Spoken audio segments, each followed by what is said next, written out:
Welcome to the Nevis Newscast for Friday, January 10th, 2020. I'm Donis Wilkinson Keynes.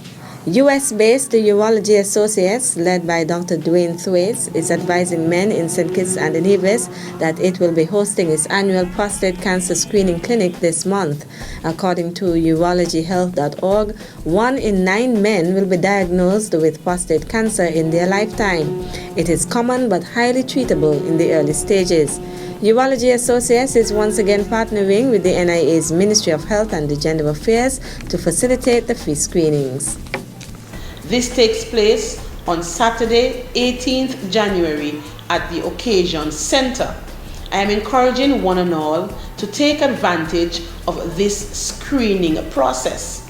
Over the years, and this is their 14th year, we have seen a gradual increase in the number of men who are taking their health seriously. And so the Ministry of Health and Gender Affairs are encouraging as many as possible to show up on Saturday the 18th of January and go through the process and take advantage of this very important screening. Junior Minister of Health and Gender Affairs, the Honorable Hazel Brandy Williams. In 2018, a record 670 men benefited from the free prostate cancer screenings. Premier the Honorable Mark Brantley has lauded the efforts of the Nevis Division of the Royal St. Christopher and the Nevis Police Force in reducing crime during the past year. Premier Brantley congratulated the officers when he addressed the police New Year service in Nevis on Monday, January 6th. I listened to the statistics. I think all of us are very pleased to hear that there's been a reduction in crime. All of us are very pleased to hear of the incredible detection rate, which is well above the international standard, and therefore means that we here in St. Kitts and Nevis, and more specifically the Nevis Division, is doing a wonderful job. I want to commend each and every one of you for that effort. Having said that, however, I think that we must be careful that we do not rest on our laurels. Sometimes when we encounter success, we take it for granted, and we forget what we did to get to the point at which we now are. And so I would encourage you not to take that for granted. It is true that in the past several years, violent crime has been the major focus. Nothing captures the imagination, nothing creates as much fear and chaos and uncertainty in our community than violent crime. I think that it is a remarkable thing that in the last several months we've not had that in our island and in our country. And I believe the Commissioner, the High Command, and all of you should be applauded for the effort in that regard. Premier Brantley, who noted that the work the police does is invaluable, also expressed the hope that the peace currently being experienced in the Federation will continue. Some have said that the peace initiative is costing money. And my response to that is that we can choose how we spend the money, but we will spend the money. So it's either that you hire more police, give them more equipment, more vehicles, and continue to impose on them to be out and about 24 hours a day, 7 days a week, or you try alternative measures. And we have tried it one way for all these years without much success, and we're now trying some alternative measures and seeing some early success. I say early, I emphasize early, because I'm not one of those to go out and start to put out headlines saying that we have won the battle against violent crime. I feel that we're on the right path, and we must continue on that path to ensure that the gains that we are seeing, that those gains are sustained and that those gains become, as I've said, our new normal. The Premier also pledged the Nevis Island Administration's commitment to continue to support the police. Because we really appreciate the work that you're doing, and we have, notwithstanding no line item in our budget for it, we have nevertheless stood up when called upon and assisted. And so too in this peace initiative. We have provided, for example, to some youngsters in the Gingerland area, fencing wire to fence land. We have provided chainsaws for them because they say they're going to burn charcoal. We've provided the plows and the trucking to assist them in getting their farms prepared. So the NIA has been doing its part, and I pledge that we will continue to do our part. Premier and the Minister responsible for security in Nevis, the Honorable Mark Brantley. Meantime, the Nevis Division will be putting more effort into traffic management as one of its several crime prevention measures going forward. That is according to Commander of the Nevis Division, Superintendent Lyndon David. I've seen way in so many countries that when a simple traffic stop for tail light, pull the trunk, a body inside there, or even blood stain indicating something is wrong. So we're going to enhance that. So what we're seeing here in our division, truck drivers driving without covers on their vehicle when they're hauling stuff. And you have these massive trucks on the road and they're driving like you're on a racetrack. We're saying that is a disaster ready to happen.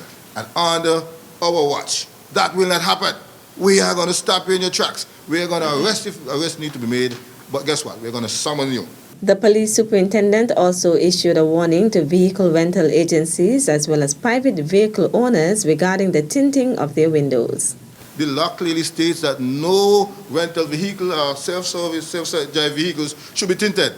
We have spoken to you many times.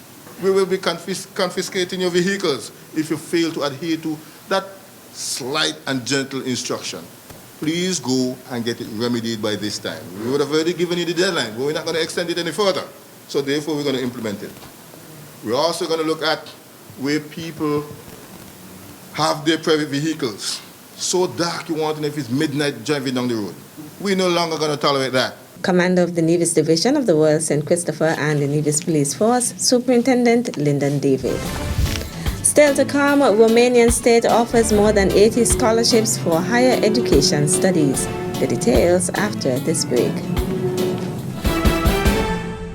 Taxes are the lifeblood of a nation. Feel good about what your tax dollars do in Nevis.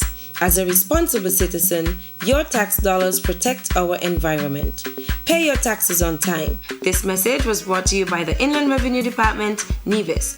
Be a responsible citizen. Welcome back.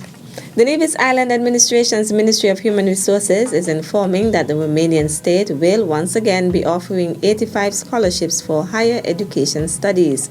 The areas of study are political, administrative, education sciences, Romanian culture and civilization, journalism, technical studies, oil and gas, agricultural sciences, veterinary medicine, architecture and visual arts.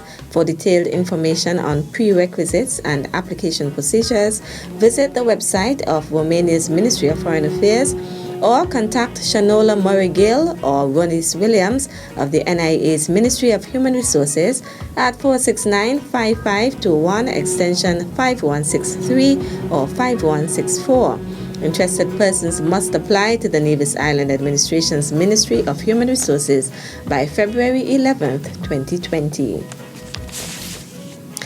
Meantime, the 2020 International Higher Education Scholarship Program of Taiwan International Corporation and Development Fund, Taiwan ICDF, is now available for registration.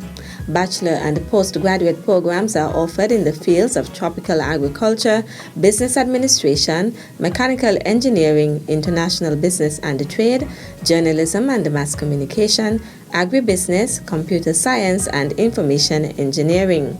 Master programs are offered in the fields of agriculture, business administration, international affairs, technology management, informational systems and applications, international human resource development, international health, aquaculture, technology and management, environment, sustainable development, electric power engineering, industrial engineering and management, international nursing science, agricultural economics, civil engineering and management, international business and trade, tropical medicine, international healthcare administration, international cultural and creative industries, educational leadership and management development.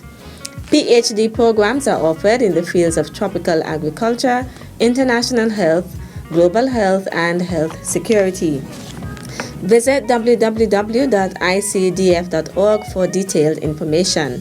Interested persons should apply to the Embassy of the Republic of China, Taiwan through the Ministry of Education of St. Kitts and Nevis before March 15, 2020. That's it for this edition of the Nevis Newscast. On behalf of all of us here at the Department of Information, thank you for viewing.